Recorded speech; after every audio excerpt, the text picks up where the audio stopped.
Aleluia. Eu tenho uma palavra de Deus para o teu coração nesta noite.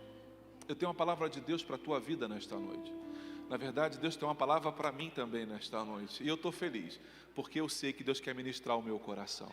O tema da mensagem de hoje, eu não consegui pensar em nada melhor. O tema da nossa mensagem é: Papai quer falar com você. Esse é o tema da nossa mensagem hoje. Papai quer falar com você. Eu quero te convidar a meditar comigo no Evangelho segundo escreveu João, na sua primeira epístola. Na epístola de João, a primeira epístola de João, no capítulo 5, versículo 14 e 15. Para você achar a epístola de João, fica mais fácil se você abrir Apocalipse, e aí você vem em direção ao Gênesis. Aí você vai passar por Judas, terceira, segunda e finalmente a primeira carta de João. Pastor, por que o pessoal está ficando de pé? É que a gente tem ensinado na igreja que durante a leitura da palavra, em reverência à palavra, tem nada a ver com o pastor, em reverência à palavra do Senhor, a gente se permanece de pé para a leitura da palavra. Pastor, sou obrigado? Claro que não, aqui ninguém é obrigado a nada. Aqui ninguém é obrigado a nada. Eu quero que você faça por entender, assim como a oferta. Eu não quero que você venha ofertar na casa do Senhor se você não entende o princípio. Eu não quero que você oferte, que você dizime, se você não crê nisso. Você não é obrigado a fazer nada. Faça por consciência. Faça porque o teu coração entendeu o que Deus quer de você. Amém? Se você achou João, capítulo 5, versículo 14 e 15, diga amém. Se você não achou, diga misericórdia. Misericórdia? Tem alguém procurando aí? Então, vê lá, acha Apocalipse, e aí você volta. Antes do Apocalipse, o primeiro é Judas, aí depois você tem a terceira epístola, a segunda e finalmente a primeira epístola de João. Capítulo 5 e versículo 14 e 15. Diz assim as Sagradas Escrituras: esta é a confiança que temos nele, que se pedirmos alguma coisa segundo a sua vontade, ele nos ouve. E sabemos que nos ouve em tudo o que pedimos. Sabemos que alcançamos as petições que lhe fizemos. Deixa eu ler agora esse texto a partir do versículo 13, para você fixar melhor. Estas coisas vos escrevi, é o propósito, João está dizendo o propósito dessa carta, para que saibais que tendes vida eterna e para que creais no nome do Filho de Deus. E esta é a confiança que temos nele, que se pedirmos alguma coisa segundo a sua vontade, ele nos ouve. E se sabemos que nos ouve em tudo o que pedimos, sabemos que alcançamos as petições que fizemos. Você pode tomar o teu lugar. Eu quero pensar com você em algumas coisas nesta hora. Primeiro, quem é o autor desta carta e para quem ele escreve essa carta? João, aquele mesmo João que deitava a sua cabeça no peito de Jesus, um dos discípulos de Jesus.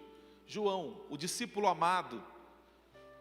João, ao escrever esta carta, João já está bem avançado na idade.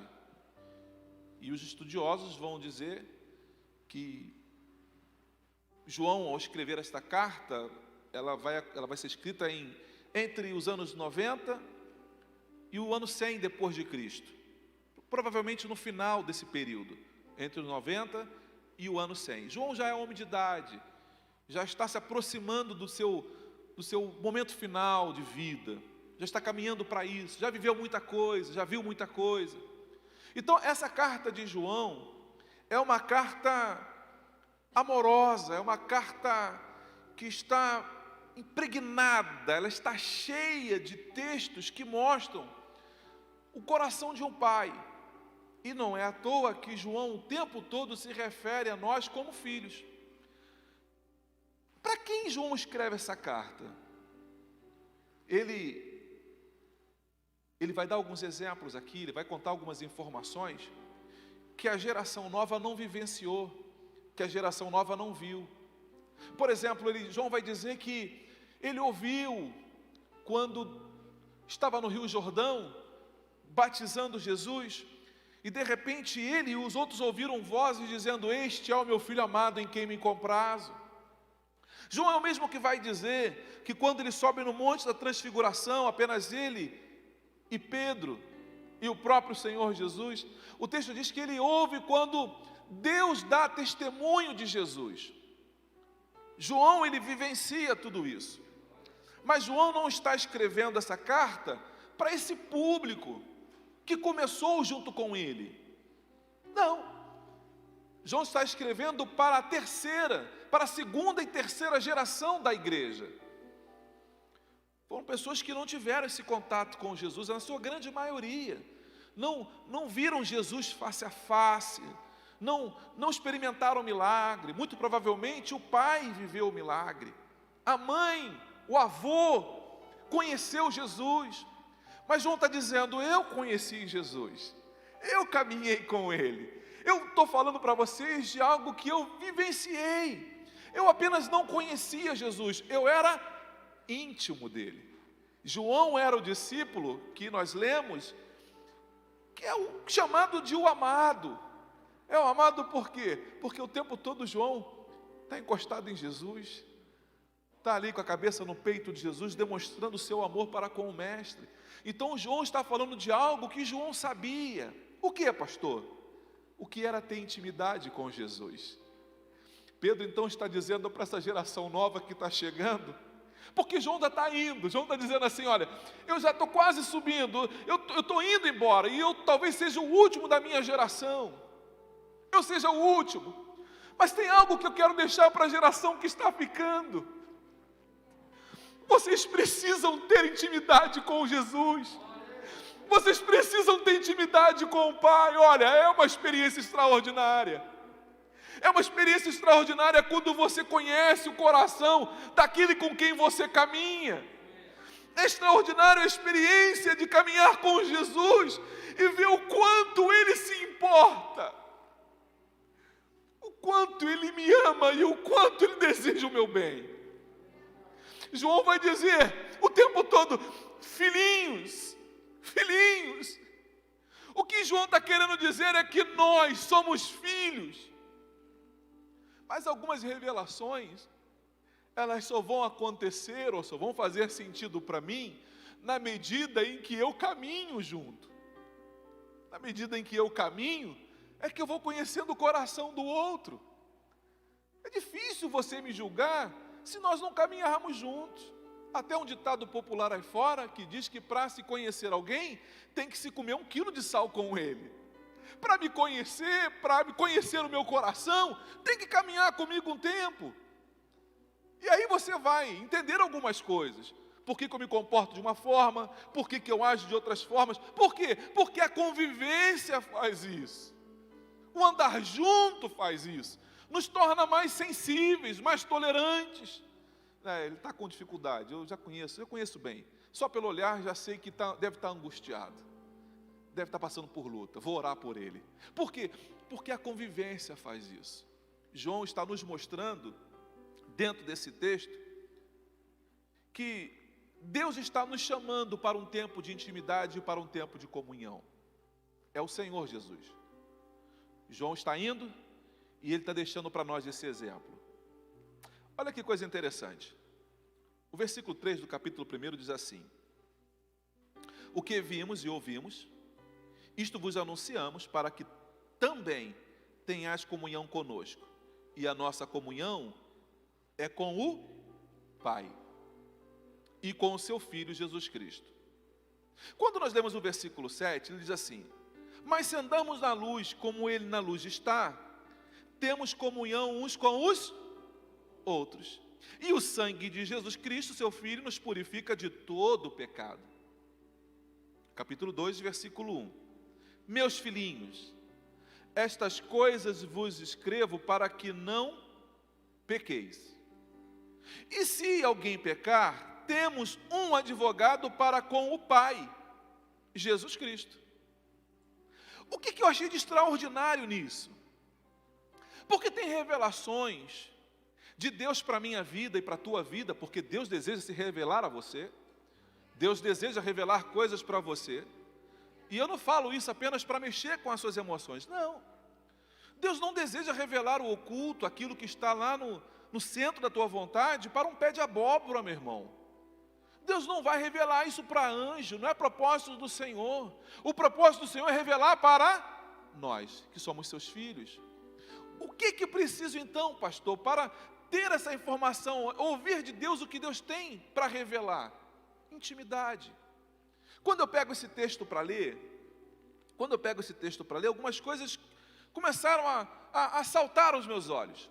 Por exemplo, João, quando ele escreve esse texto, depois você leia com calma em casa.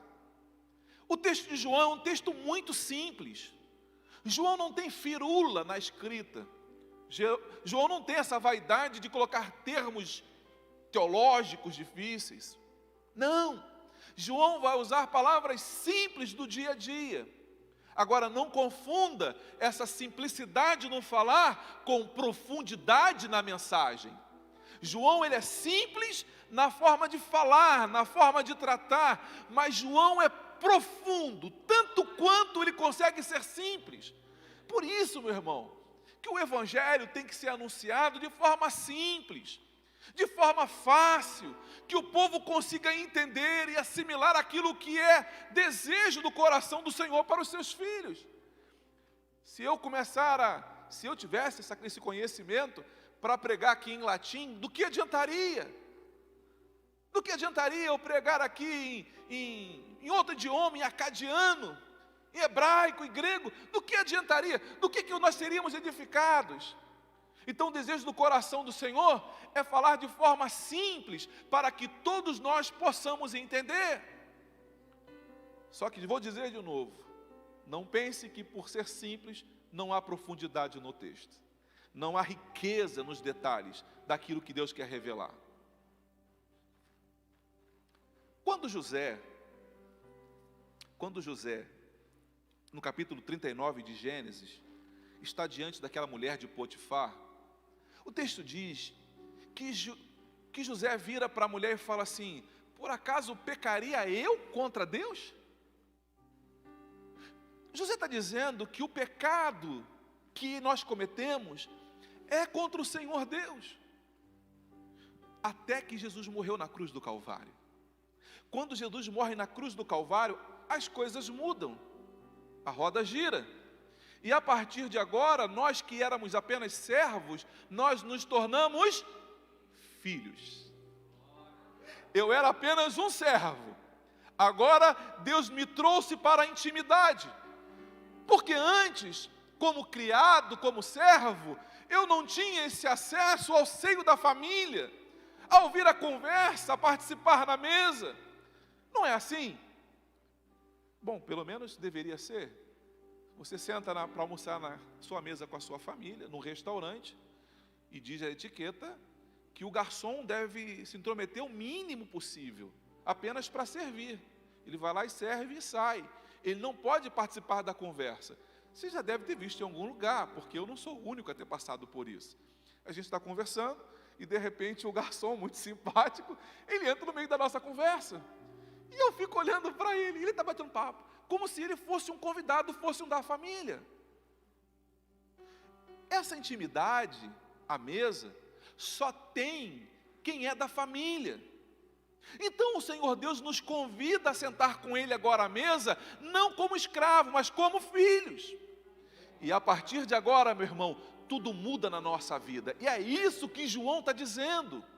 João está dizendo que antes eu era servo, eu não tinha nem direito de sentar na mesa, mas agora como filho, eu me assento na mesa para comer com ele, e é ali na mesa que o Pai começa a revelar aquilo que está no coração dele para mim e para você.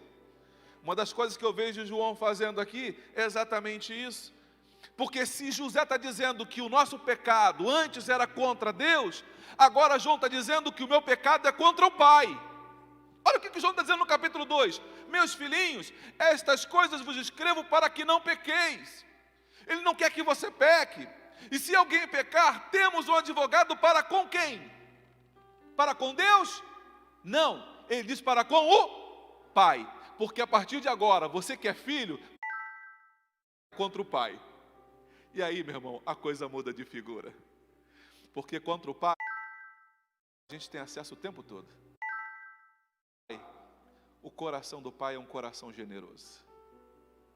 João está dizendo assim: agora, a nossa transgressão não é mais contra um Deus inatingível, transcendente. Agora, o nosso pecado, quando cometemos, é contra pai.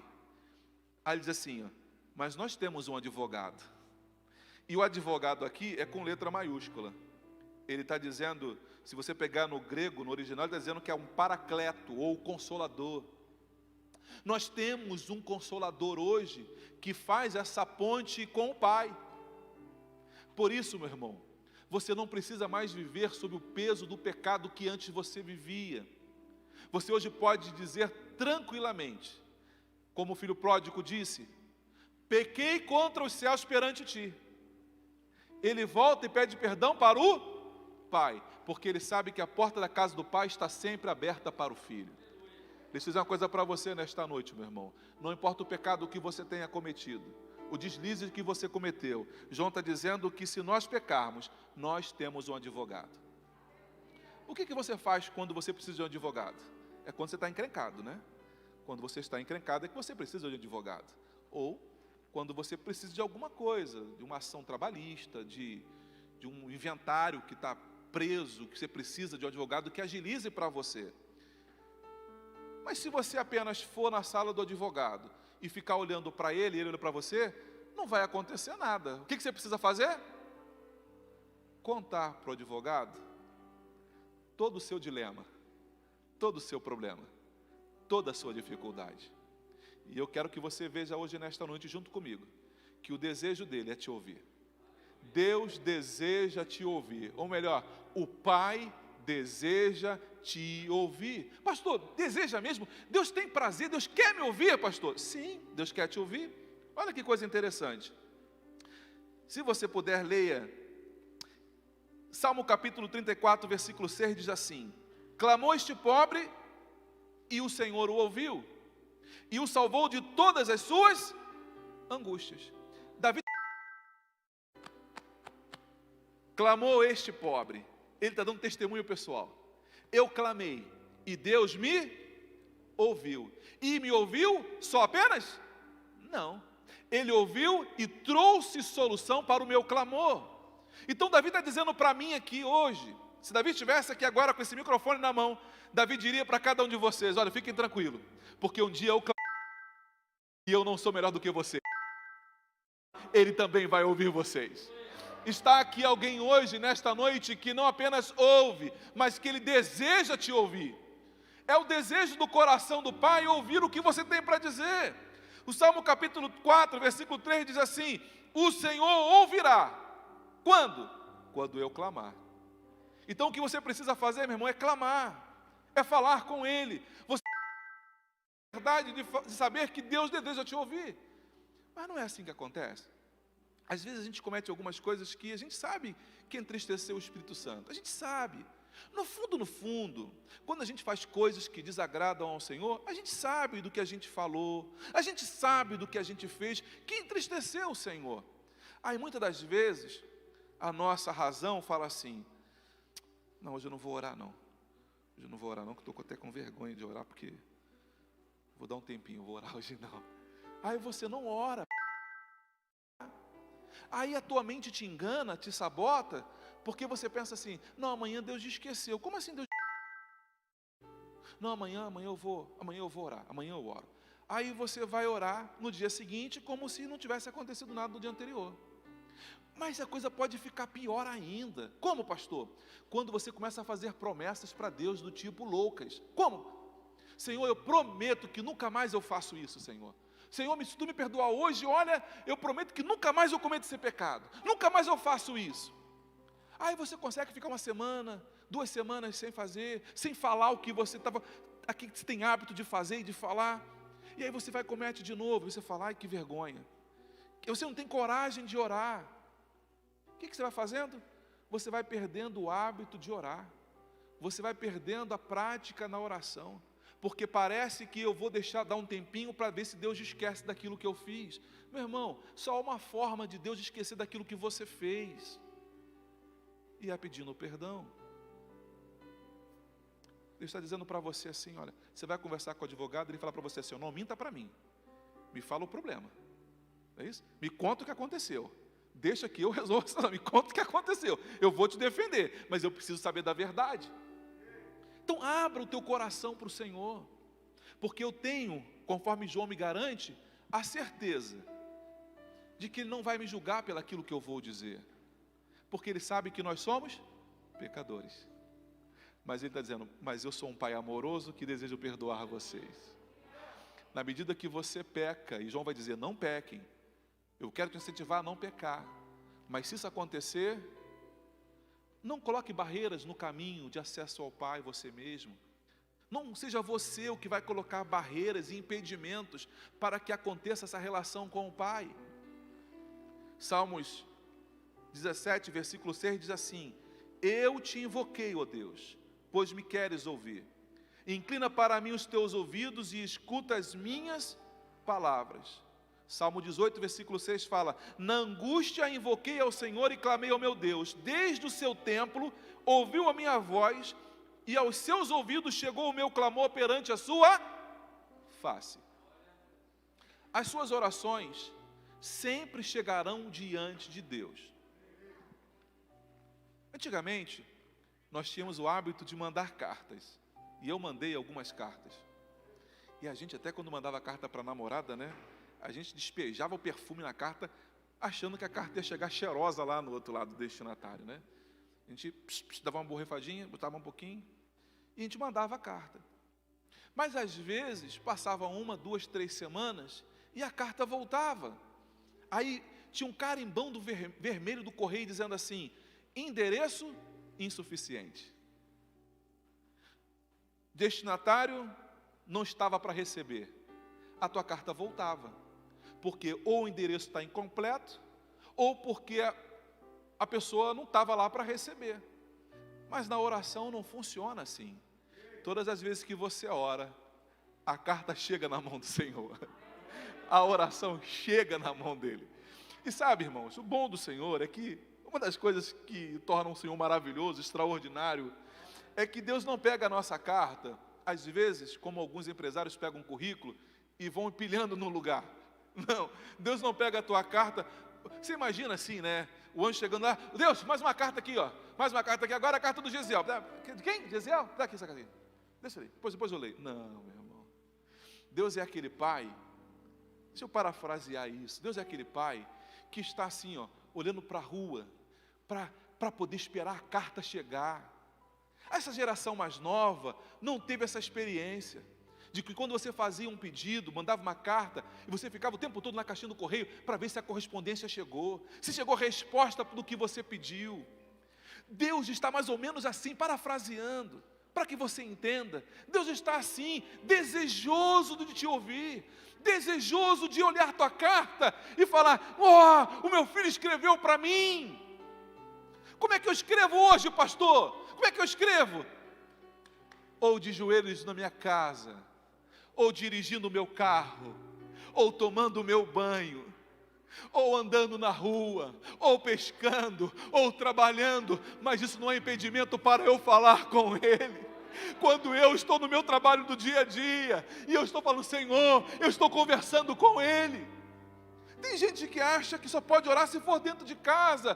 Aí você acaba perdendo tantas coisas maravilhosas, tantas oportunidades extraordinárias, de orar, por exemplo, à beira de uma praia. Deus, eu quero te agradecer por esse lugar extraordinário que Tu fizeste. Olha que lugar, que oportunidade extraordinária para falar com o Pai.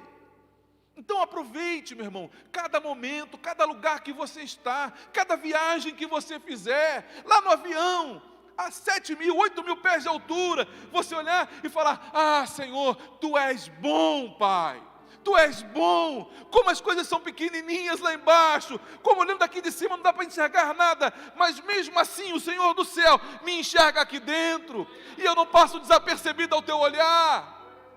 Sabe, irmãos, a gente precisa começar a aproveitar melhor o nosso tempo. Eu fico pensando, se não era isso que João estava querendo dizer. Se eu pudesse voltar no tempo, eu ia aproveitar melhor Jesus. Eu ia aproveitar melhor o Mestre. Eu caminhei com ele 3 anos e meio. Podia ter perguntado tanta coisa bacana, tanta coisa inteligente para Jesus. E eu fiquei discutindo quem é que ia sentar à direita, quem é que ia sentar à esquerda. Eu perdi tempo com coisa tão tola, tão pobre, tão pequena. Se eu pudesse voltar no tempo, eu aproveitaria melhor o meu tempo com o Senhor.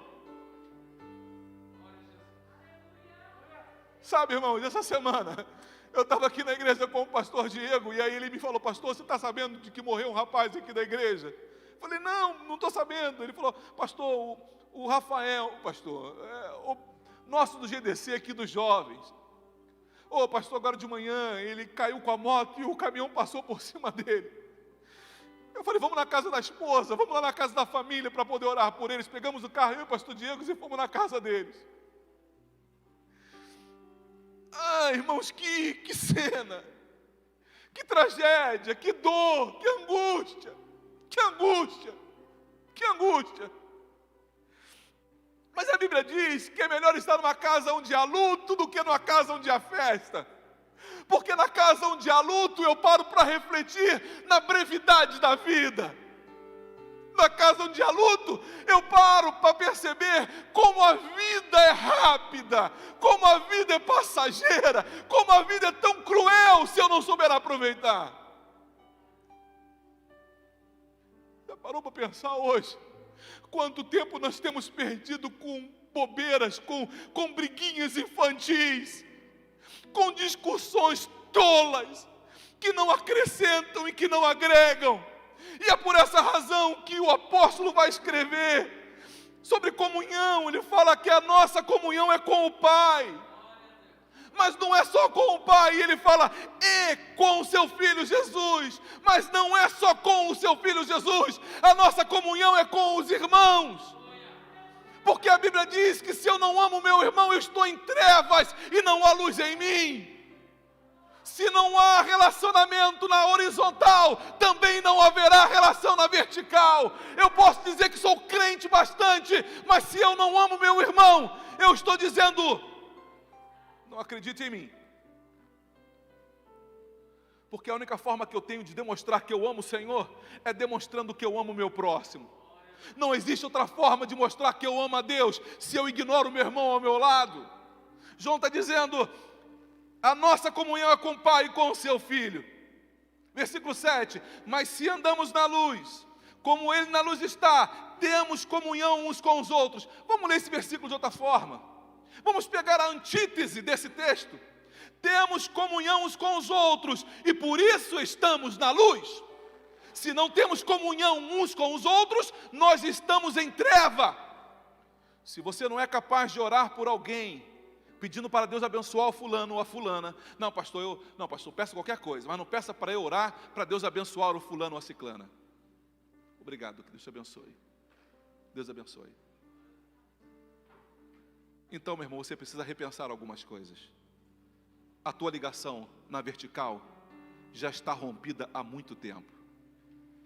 E isso é certamente um impedimento para que a tua oração seja ouvida e atendida. A Bíblia diz que se eu tiver um problema com a minha esposa, a minha oração não é ouvida. Você já parou para pensar nisso? Se eu estou aborrecendo a minha esposa, eu posso impedir a minha oração? Você percebe um Deus que está nos ensinando o tempo todo a nós tratarmos a nossa relação aqui na horizontal? Você percebe isso? Que se eu não tiver comunhão com você, se eu não conseguir orar por você para Deus te abençoar, a minha comunhão na vertical já se foi há muito tempo. É como que se eu chegasse eu tivesse um problema sério com o irmão violão. Tenho um problema sério com o irmão violão. E eu não consigo, porque tenho um problema com ele, eu não consigo orar para Deus abençoar ele. Lembra aí de quem você teve algum atrito, ou alguma rusga, algum problema aí? Você consegue orar assim: Senhor, abençoa ele poderosamente. Prospera ele, Senhor. Faz abundar na vida dele. Faz, Senhor, o céu abrir sobre ele de forma extraordinária. Se você não consegue fazer isso por alguém, é porque esse canal foi rompido. Mas a Bíblia está dizendo que para eu chegar nele, eu tenho algumas tarefas a cumprir. Se eu vier, diz a palavra, ofertar ao Senhor e no meio do caminho me lembrar que o meu irmão tem algo contra mim, vai e deixa a sua oferta no altar. Se reconcilia com teu irmão, aí depois você vem me ofertar. Deus nem a tua oferta Ele recebe se você estiver de mal contra a pessoa. Se você não tiver comunhão. O que significa comunhão, pastor? Eu anotei que um antônimo de comunhão, o contrário de comunhão, é oposição, é desacordo, conflito, discórdia. Se existe isso na minha relação com o meu próximo, dessas palavras, então eu não tenho comunhão com o meu irmão. E se eu não tenho comunhão com ele, também não tenho comunhão com o Senhor. O que eu preciso fazer? Eu preciso ir lá no irmão violão. Ô irmão violão, me perdoe, porque a vida inteira eu te chamei de violão, mas tu é um contrabaixo. Me perdoe, irmão, me perdoe, cara, me perdoe.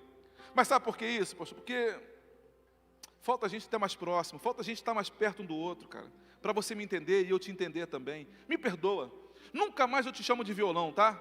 Seu contrabaixo do Senhor, seu abençoado de Jeová. Você está entendendo isso, meu irmão?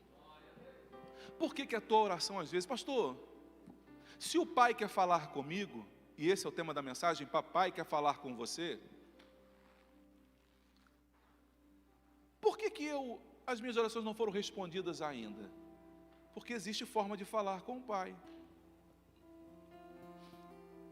Eu me recordo de que quando era moleque, já falei isso algumas vezes aqui, a gente errava em casa, o papai colocava as 5 cadeiras assim, ó, e colocava a cadeira dele de frente. Sentávamos eu, mais velho, e aí ia pela escadinha, né? Marcone, Juninho, Clebinho e o Tiago, que é o caçula. Papai nos chamava para conversar de perto, olhando no olho. Porque quando o pai quer conversar com os filhos, o pai não fica gritando: ô fulano, você aí, vou te pegar, hein? Vou te descer a mão, hein? Lá do outro lado da rua. O garoto está passando lá do outro lado da rua, lá no outro bairro. E o pai está com um carrinho de pipoca aqui no centro. Atenção, vou pegar esse guri. Não, irmãos. Deus não faz isso. Deus traz para perto. Tanto para abençoar, quanto para corrigir os seus filhos. O nosso Deus é um Deus educado. É um gentleman. Ele é amoroso. Ele não vai te expor ao ridículo. Senta aqui pertinho. Sabe por quê, irmãos? Coisas de família se resolvem em família. Diz um ditado aí fora: roupa suja se lava em casa. Não é feio quando você olha as famílias discutindo, brigando, a mulher na janela gritando: ah, você vai ver! Você... Expõe a vida dele para todo mundo, está todo mundo sabendo o que está acontecendo. Não, o Senhor trouxe para perto. Aí a correção dele é de pertinho. Mas nem sempre, quando o Senhor nos chama para conversar, é porque Ele quer puxar a nossa orelha. Às vezes Ele quer falar assim: filho, papai tem projetos para você. Filho, Deus colocou no meu coração e eu queria te abençoar com uma coisa. Eu queria fazer algo por você. Eu queria, ano retrasado, ano retrasado, né? Foi uns 2 anos atrás, nós fizemos uma viagem para o Rio de Janeiro.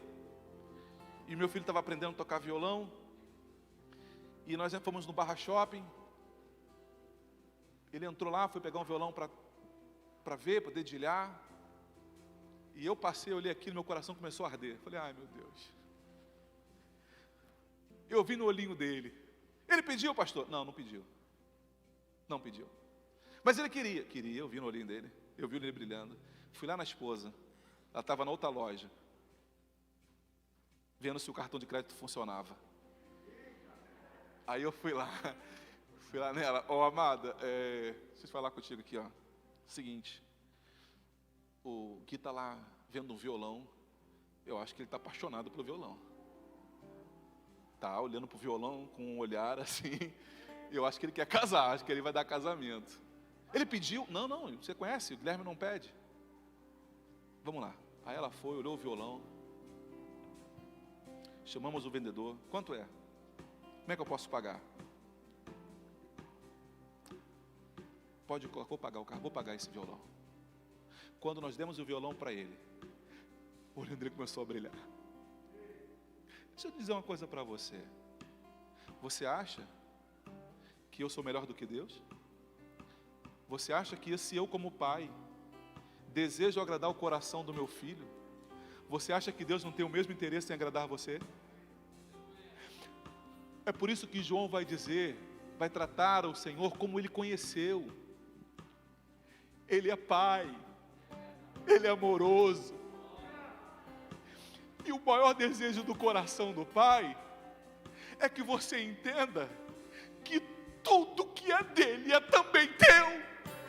Tudo que ele tem é teu e está à tua disposição. Eu não preciso viver mendigando, eu não preciso viver com a mão estendida pedindo A ou a B. Eu basto falar com ele do meu jeito, do meu modo, que ele está ouvindo. E ele não apenas está ouvindo, mas ele deseja ardentemente te ouvir.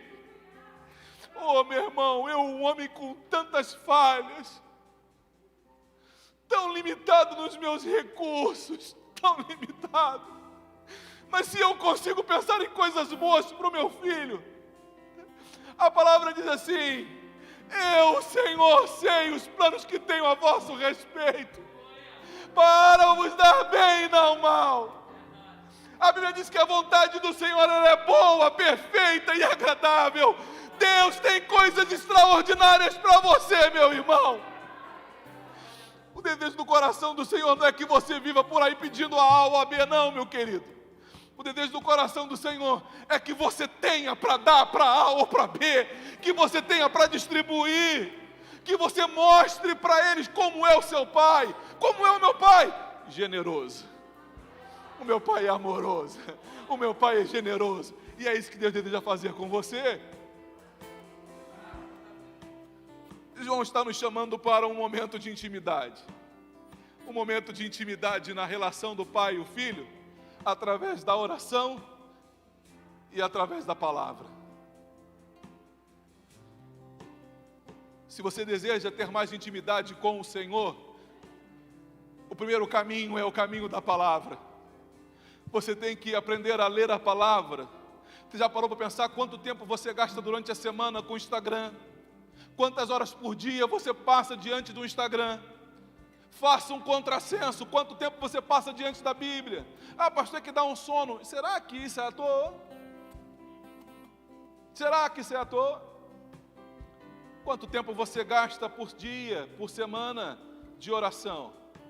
E não estou dizendo apenas o momento do joelho na cama, não, porque está contando também. Mas quando você está lavando uma louça, quando você está lavando o teu carro, e você fala: Senhor, Tu és bom, Tu és maravilhoso. Isso é oração.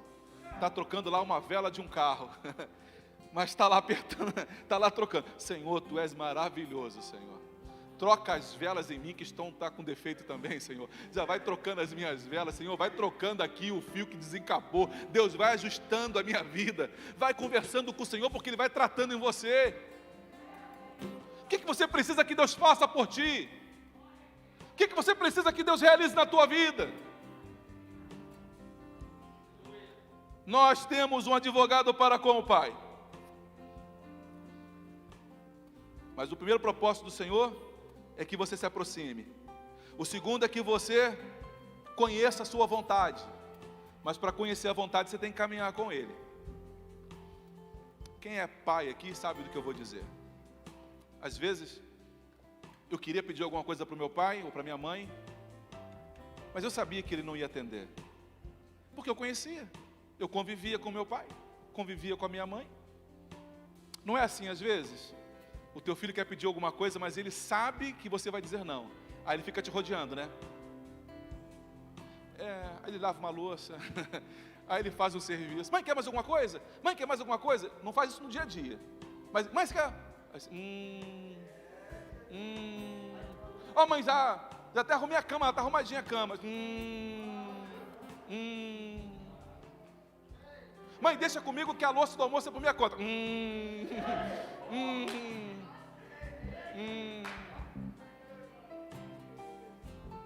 A gente já conhece o coração do pai. A gente, quando queria ir para a casa de um tio, passar as férias, conhecendo o coração do pai, meu pai ia dizer não. Eu pedindo, meu pai ia falar não. Minha mãe ia falar não. Um não bem retumbante. Não. Não vai. O que eu fazia? Eu falava assim: ô André, fala lá com a minha mãe, cara, que se você pedir, ela deixa. Se você pedir, minha mãe deixa. Se você pedir, se eu pedir, minha mãe fala não. Mas se você pedir, aí eu ficava rodeando, né? Aí lá vinha o André. Ô tia Selma, oi Dezinho, sobrinho querido. Então tia, você sabe que a gente está de férias, né? Aí ela, 6, ó, leva para mim. Se fosse hoje diria, né? O golpe tá aí, cai quem quer. Então tia, a gente está de férias. O Ziel também está de férias, o Conin está de férias. Poxa, deixa eles lá para casa, tia. Não vai dar trabalho. Não, André, vai dar trabalho para tua mãe. Não, tia, não dá trabalho não. Até a gente ajuda lá em casa em tudo, ajuda coisa nenhuma. A gente ajuda lá em casa, tia, vai ser bênção. Só uma semaninha, tia. Uma semana é muita coisa. Opa, então quer dizer que ela vai deixar. Não, 3, 4 dias. Depois a gente liga dizendo que vai demorar um pouquinho mais.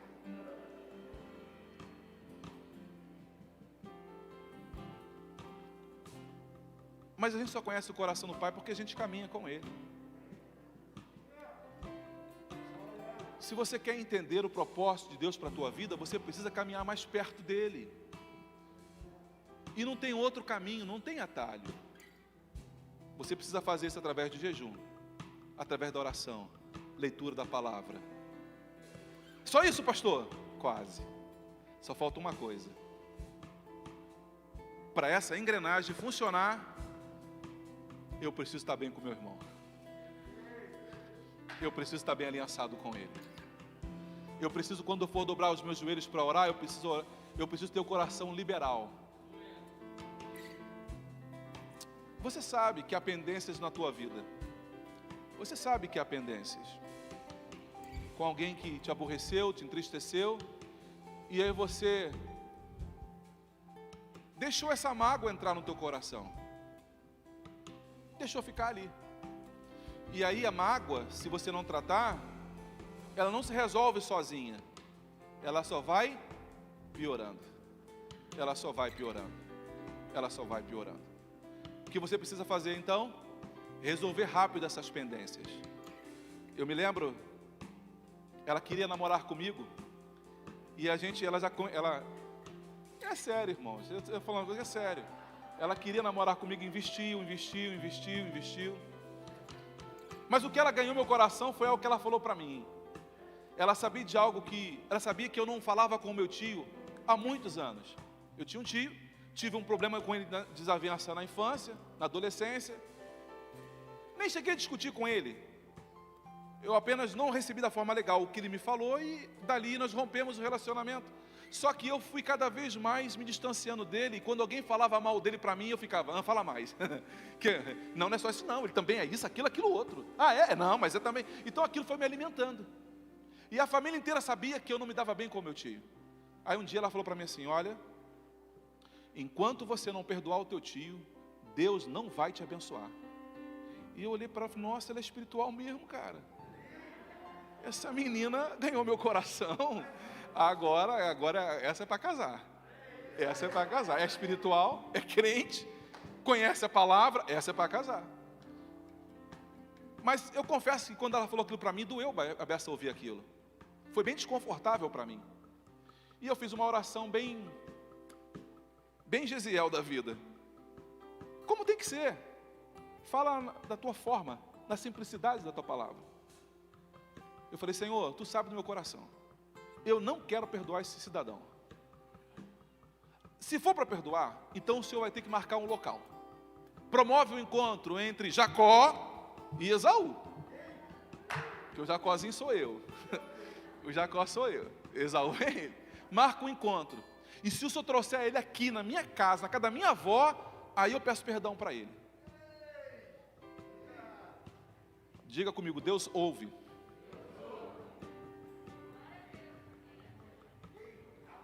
Estou em casa um dia. Alguém bateu lá na porta da casa da minha avó. Mãe!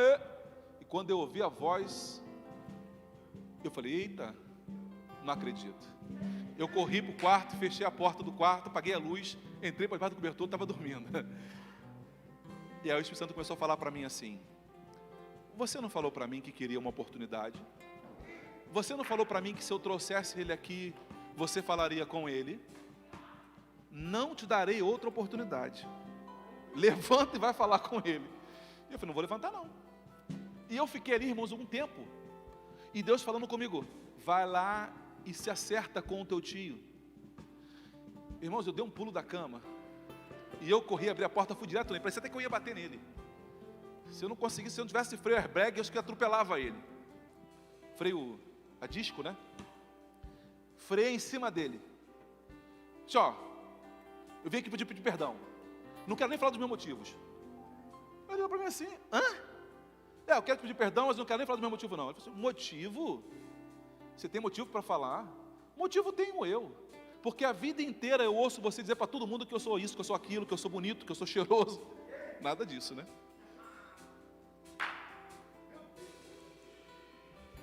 Aí minha avó nos abraçou e falou assim, filhos, perdão não é dessa forma.